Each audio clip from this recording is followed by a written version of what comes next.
وحانا هاي Soomaali دالكينونا Soomaaliya دولكانا waa dhulkeena hooyo وحاتيين وبحي ودنك أنا سؤال قبا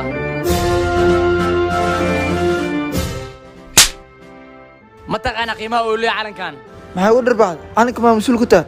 iweydiiye macalinkan sababta ugu dharbaaxay أستانت عنك هو دوك دقي دميرك الصومالية أوي قاموس نكا محاور البحر معنا عنك هو دوك دقي وقلدن ياي أذن وحا ku qaldan tahay gacan qaadka labadiinaba oraxda tagay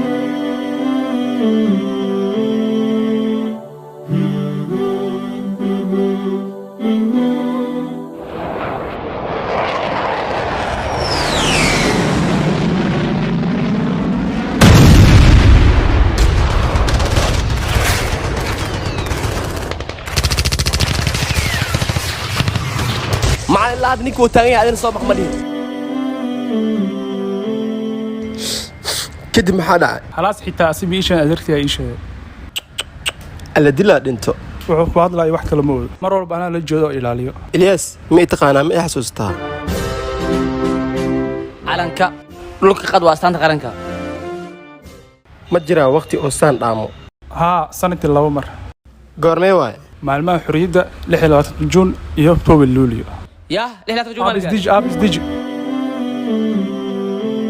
هذه ساستا وحول هذا maxaa u balqaaday